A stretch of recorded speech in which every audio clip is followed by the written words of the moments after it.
Hi, I'm R Holmes with Aspen University.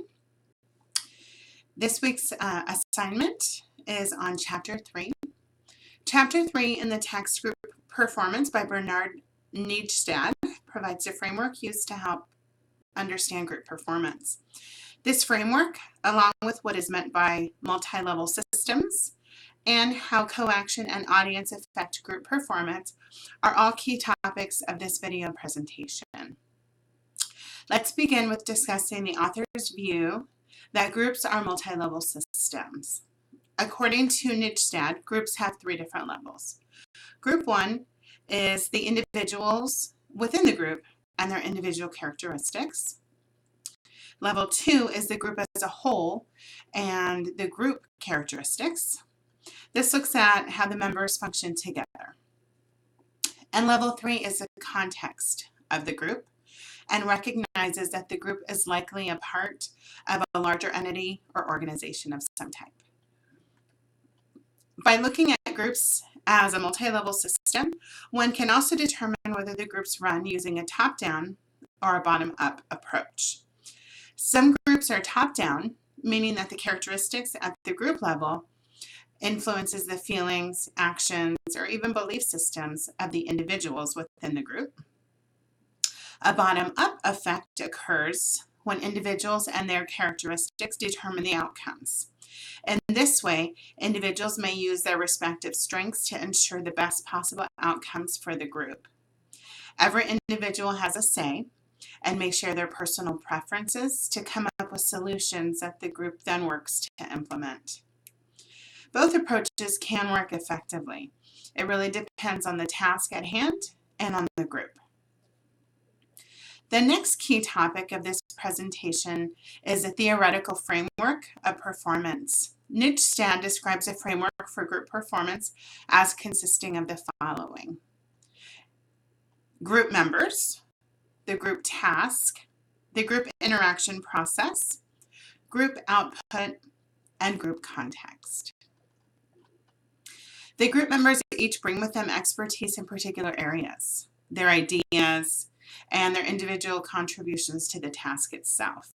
By sharing ideas, others can add further insight and develop new ideas based on the feedback from their fellow group members. The key is that individuals influence one another. The individuals then come together and combine their ideas to determine the most effective way to work collaboratively to get the job done. Group output results from this collaborative process, and if the group was in fact successful in meeting the goals of the task. Effective group output may be measured by a variety of factors, but not limited to timeliness, the quality of the product, budgetary efficiency, and more. A key element to group task success is ensuring that the group has the right combination of people with the needed skills. The success of the task output often depends on what type of task it is.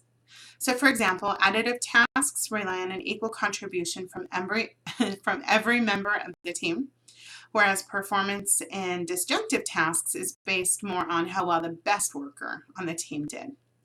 Every task is different, therefore the outcomes and the measures of the outcomes also differ. The final step in the framework is group context. This looks at how the group's output affects the organization as a whole. The group dynamic can then be reflected upon to determine if group projects are the way to go, or if the organization needs to make changes within the group, or if they need to take a different approach. Let's say that they were using a top-down approach, they may determine that a bottom-up approach is more effective. Or if individual work leads to better productivity than group work does. The final topic in this video presentation is how having an audience or co-action affects performance. It's clear that the presence of others affects how we perform, sometimes positively, sometimes negatively. It's clear that the presence of others when we're working affects how we perform and may drive us to do even better, particularly if others are watching us as we perform, or if we feel compelled to compete or to keep up with the others that are working alongside of us. The text did mention that it's not enough to just have other people in your presence. They actually have to be observing or co-working in order for that to impact performance. As a teacher, the best example I can provide is when I'm being observed by my dean. I teach a 15-minute class as she sits in and takes notes of my instruction and my classroom management. There's definitely pressure on me to perform because I'm driven to not only get a good evaluation, but an exceptional evaluation. I want the dean to feel confident in my abilities, and I certainly want to perform well so that I can be rehired. It's ironic that I feel pressured by her presence because she's an administrator and she's not a teacher. She's never taught in a classroom before, so in all reality, she likely doesn't know about research-based instructional strategies or differentiation practices or even classroom management. Yet, she has the authority to evaluate my teaching ability. So why does her mere presence make me nervous or anxious or make me want to do better? The reality is that I love what I do, and I want every single person that enters my class to feel my passion and to also learn something new when they're in there. So even though she's not a teacher and she's doing my evaluation, it does make me up my game. For my second example, I have to go back to over 20 years ago, to my days as a high school basketball player. I performed much better in high pressure games because we were all pumped up and we were relying on each other to win the game. And also, we wanted to win for bragging rights, of course. I never wanted to let my teammates down, so I worked much harder during the games than I worked during the actual practices. I will say that sometimes the audience made me so nervous that I did awful and I ended up sitting out on the bench.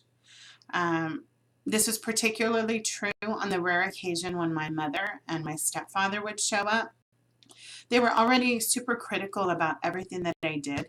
They were very authoritarian parents, and they didn't want me to play basketball in the first place because it was an imposition to the family. I came home late, and instead of getting home right after school and starting my chores, I was at basketball practice every day, and the chores had to wait until I got home. They didn't like that.